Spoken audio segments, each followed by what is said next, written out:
శ్రీ గురుభ్యో నమః. సింహరాశిలో జన్మించిన జాతకులకి 2025 ఆగస్టు 1వ తేదీ శుక్రవారంతో ప్రారంభమై 10వ తేదీ ఆదివారంతో అంతమయ్యేటువంటి ఆగస్టు నెల తొలి 10 రోజులలో ఫలితాలు, సూచనలు, సలహాలు క్లుప్తంగా 3 పాయింట్లలో తెలియజేయబోతున్నాం. సింహరాశిలో సంచారం చేస్తున్నటువంటి కుజకేతు సంఘర్షణ ముగిసింది జూలై 28వ తేదీ. సింహరాశిలో జన్మించిన జాతకుల్లో అధిక భాగం దీని యొక్క ప్రభావం చూపించింది. ఆరోగ్యం మీద చూపించింది, ప్రమాదాల మీద చూపించింది, ఆర్థిక స్థితిగతుల మీద చూపించింది. ఆరోగ్యంతో పాటు కొన్ని ఇతర సంబంధమైన సమస్యల మీద కూడా దాని ప్రభావం చూపించింది. వెళ్ళిపోయింది.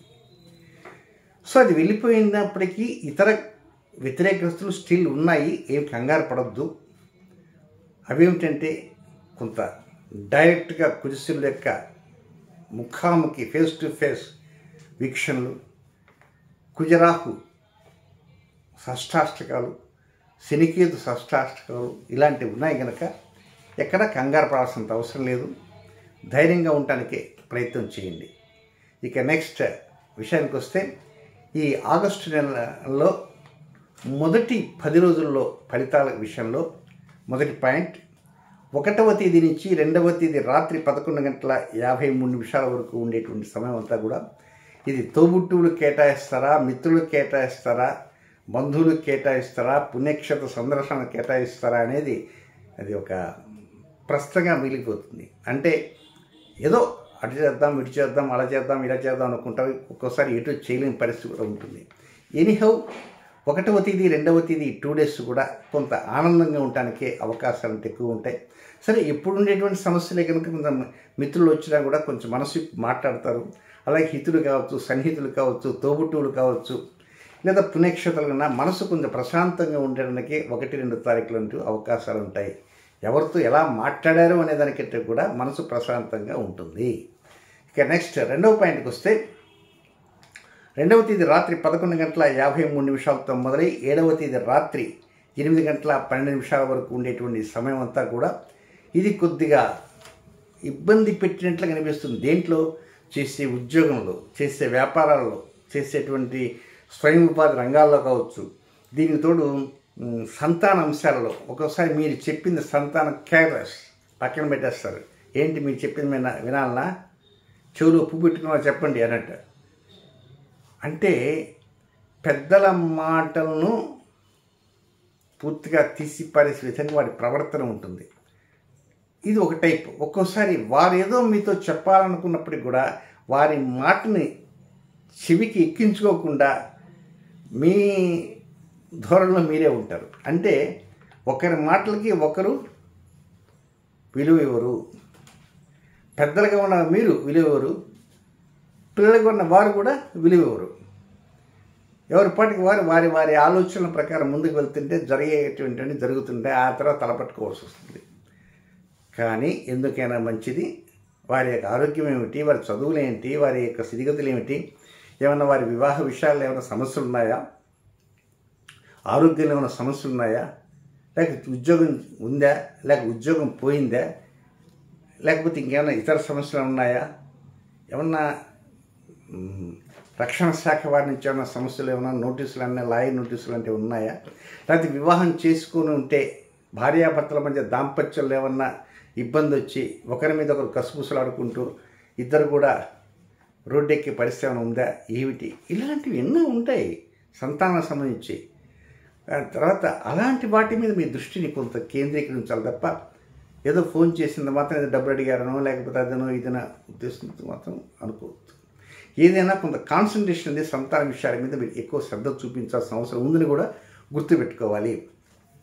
దీంతోపాటు మీరు చేసే ఉద్యోగంలో మీకు తెలియకుండానే చాపక నీరులా పాకుతూ ఉంటాయి. అది ప్రక్క సహ ఉద్యోగం చేయవచ్చు, లేదా అది పై అధికారి నుంచి కావచ్చు, లేక కొన్ని మీ యొక్క స్వయం కృతాపరాధాలు కావచ్చు. ఏదైనా కొన్ని సమస్యలు ఉంటాయి, నివురుగప్పి నిప్పులా ఉంటాయి. కనుక ఆ సమస్య ఏమిటనేది ఇదమిద్ధంగా ముందుకు తెలియదు. ఒక అదృశ్యంగా ఉంటాయి, అవయోగంగా ఉంటాయి. ఆ టైంకి అది వచ్చేసి మైనస్ అయ్యేటికి అబ్బా నిన్నటి దాకా చూశాను, అది ఏదో జరుగుతుంది అనుకున్నాను, ఏమిటో అనుకున్నాలే కానీ తెల్లవాడికి ఇది ఇబ్బంది పెడితే అనుకోలేదండి అనుకుంటారు కొంతమంది. కనుక మీకు ఏ అనుమానాలు వచ్చినా 1వ తేదీ నుంచి ఏ అనుమానాలు వచ్చినా వెంటనే అనుమానానికి తగ్గట్టుగా పావులు కదుపుకోవడానికే ప్రయత్నం చేయండి. అది అద్దె ఇల్లు కావచ్చు, సొంత ఇల్లు కావచ్చు, ప్రభుత్వ ఉద్యోగం కావచ్చు, ప్రైవేట్ ఉద్యోగం కావచ్చు, నడిపే వాహనం కావచ్చు, లేక తెలిసినటువంటి వ్యక్తి యొక్క వాహనం కావచ్చు, ఏదైనా ప్రయాణం వేరే వాహనంలో ప్రయాణం కావచ్చు, ఏదైనా కొంతవరకు మీరు కొంచెం పప్పులు కాలేసేటువంటి అవకాశాలు ఎక్కువ ఉన్నాయి. కనుక జాగ్రత్తగా ఆచితూచి అడుగులు వేయాలి. తొందరపాటు నిర్ణయాల జోలికి వెళ్ళరాదు. ఇక నెక్స్ట్ 3వ పాయింట్, ఇది 7వ తేదీ రాత్రి 8:12 నుంచి మొదలై 10వ తేదీ అర్ధరాత్రి వరకు, అంటే 8, 9, 10 3 పగళ్ళు 3 రాత్రులు, గట్టిగా అయితే 72 అవర్స్. ఇవి మొత్తం ఒకసారి ఆలోచిస్తే చాలా ఆనందంగా ఉంటుంది. రుణభారం తగ్గించుకోవడానికి మార్గం ఏమిటనే దాని మీద కొంత కుస్తీ పట్టడం కానీ, లేకపోతే ఏదైనా కొంత అనుకూలత రావటం కానీ, అలాగే వైద్య సదుపాయం జరగటం కానీ, లేదా కొన్ని సమస్యలకి వైద్య పరిష్కారం కనుగొనబట్టం కానీ, ఏదైనా చిన్న సమస్య ఉంటే, అనారోగ్య సమస్య ఉంటే డాక్టర్ గారి రిపోర్ట్స్ కొంచెం అనుకూలంగా రావటం కానీ, ఫేవరబుల్గా రావటం కానీ, దీంతోపాటు దంపతుల మధ్య సఖ్యత, అదే మెయిన్. దంపతుల మధ్య సఖ్యత లేకపోతే ఆ ఫ్యామిలీ కష్టం. కనుక దంపతుల మధ్య సఖ్యత రావటం కానీ, వ్యాపార భాగస్వాముల మధ్య ఉన్నటువంటి అవినాభావ ఆ సంబంధాలు ఉంటాయి, రిలేషన్స్, అవన్నీ కూడా చక్కగా డెవలప్ కావటం. దీంతోపాటు ప్రేమికులు, వివాహం కానిటువంటి వారికి, లివింగ్ రిలేషన్ ఉన్న వారికి అందరికీ కూడా ఈ అనుకూలంగా ఈ యొక్క 3 రోజులు ఉంటాయి. ఎప్పుడు పడ్డది? 8, 9, 10. అయితే ఈ 8, 9 తేదీలోనే 8వ తేదీ వరలక్ష్మి వ్రతం వస్తుంది. 9వ తేదీన రక్షాబంధన్ వస్తుంది. చిన్నపాటి పరిహారం ఒకటి చెప్తాను, అదే పెద్ద కష్టమైంది కాదు, చాలా చిన్న పరిహారమే. ఎండు మిరపకాయలు మీ దగ్గర ఉంటాయి, ఏదో గుంటూరు మిరపకాయని, వరంగల్ కాయనది, ఏ కాయ అయితే మనకెందుకు. దాంట్లో సింపుల్గా ఆ ఎండు మిరపకాయలో లోపల గింజ ఉంటుంది. ఆ గింజ ఏదైతేనేమి ఆ గింజ ముందే రెడీ చేసి పెట్టుకోండి. రేపో మాపో వీడియో వినంగానే ఒక చిన్న పేపర్ తీసుకోండి, దాంట్లో ఒక 3-4 గింజలు, 5-6 గింజలు పెట్టి అన్నీ కలిసి చిన్న ప్యాకెట్లో కట్టి పక్కన పెట్టుకోండి. ఇక ఆ ప్యాకెట్ని ఏం చేయాలి? ఒక చిన్న 2 ప్యాకెట్ కట్టుకోండి. ఒక దాంట్లో ఒక 10 గింజలు, గట్టిగా అయితే ఒక 3-4 మిరపకాయలు తొక్క తీస్తే, ఆ తొక్క తీసి ఇట్లా విదిలిస్తే గింజలను వచ్చేస్తాయి. ఆ గింజలన్నీ దగ్గర పెట్టుకొని 2 చిన్న ఆయుర్వేద మందులు కడుతుంటారు, చిన్న పౌడర్స్, అట్ట 2 ప్యాకెట్లు కట్టి పెట్టుకోండి. సరే, ఇంకా ఈ ప్యాకెట్ని ఏం చేయాలి? ఏమి లేదు, వెరీ సింపుల్, చాలా సింపుల్. 8వ తేదీ శుక్రవారం ఉదయాన్నే స్నానం చేస్తారు కదా, హాయిగా వరలక్ష్మితో హడావిడిలో ఉంటారు, ఇది మర్చిపోవద్దు. చిన్న గ్లాసు నీళ్ళల్లో ఈ పొట్ల ముంచేయండి, అంతే. అది తేలుతుంది, అది ముంచేయండి, అంతే. మధ్యాహ్నం భోజనం చేసిన తర్వాత ఆ నీటిని, ఆ ప్యాకెట్ని ఆ డస్ట్బిన్లో పడేయండి, అంతే. అలాగే తర్వాత 9వ తేదీ, ఆ రోజు శనివారం రక్షాబంధన్, ఆ రోజు కూడా ఉదయం 10 గంటల లోపలనే ఒక గ్లాసు నీళ్ళల్లో ఈ ప్యాకెట్ని ముంచేయండి. కొంతమంది అనుకోవచ్చు, ఇది తేలుతుంది కదా, మరి నానాలి కదా, ఎట్లా, దీనికి ఏదైనా రాయి కట్టామా, ఇలాంటి ఆలోచన వద్దు. మొదట ముంచేసేయండి, అతను నానుతుంటుంది, అంతే. ఆ తర్వాత అది ఒక మధ్యాహ్నం భోజనం చేసిన తర్వాత అది భోజనానికి ముందు కావాలి, భోజనం తర్వాత ఎప్పుడైనా సరే మధ్యాహ్నం దాకా నుంచి ఆఫ్టర్ లంచ్ తీసి వదిలిపడేసేయండి, అంతే.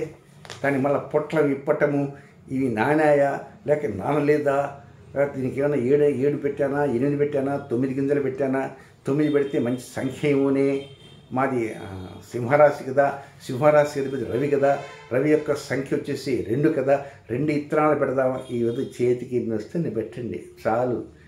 తీసిపోయి డస్ట్బిన్ పడి, డస్ట్బిన్ అది పక్కన ఎక్కడో మట్టి మీద పడేయండి, అయిపోయింది. Very simple. దీనివల్ల ఒక మహత్తరమైన, దివ్యమైన, భవ్యమైనటువంటి ఒక ప్రభావం మీ మీద అవతల 2-3 రోజులు చూపటం మొదలవుతుంది.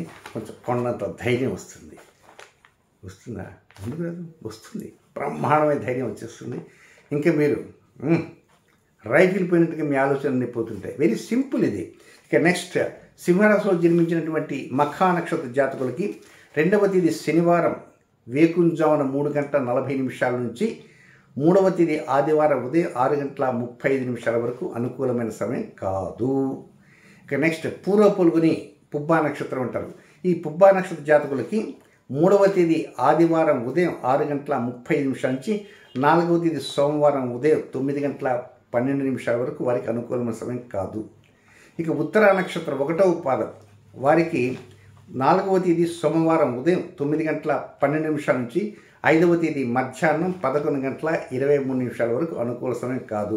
ఈ చెప్పిన ఈ సమయాలలో క్రొత్త కార్యక్రమాల మొగ్గు చూపకుండా నిత్యం చేసేటువంటి కార్యక్రమాల మీద దృష్టి సారిస్తే, అంటే రొటీన్ కార్యక్రమాలు మాత్రం చేయటానికి ప్రయత్నం చేయండి.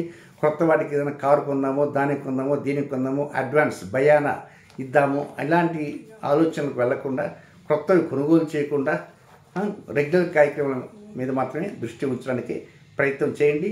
నెక్స్ట్ సెప్టెంబర్ నెలలో ఒక్కరోజున నేను విశాఖపట్నంలో ఉంటాను. అదే సెప్టెంబర్ నెలలో ఒక్కరోజు నేను బెంగళూరు మహానగరంలో ఉంటాను. ఈ 2 రోజులు మాత్రమే అక్కడ ఉంటాను కనుక అపాయింట్మెంట్ కావాల్సిన వారు సంప్రదించవచ్చు. శుభం.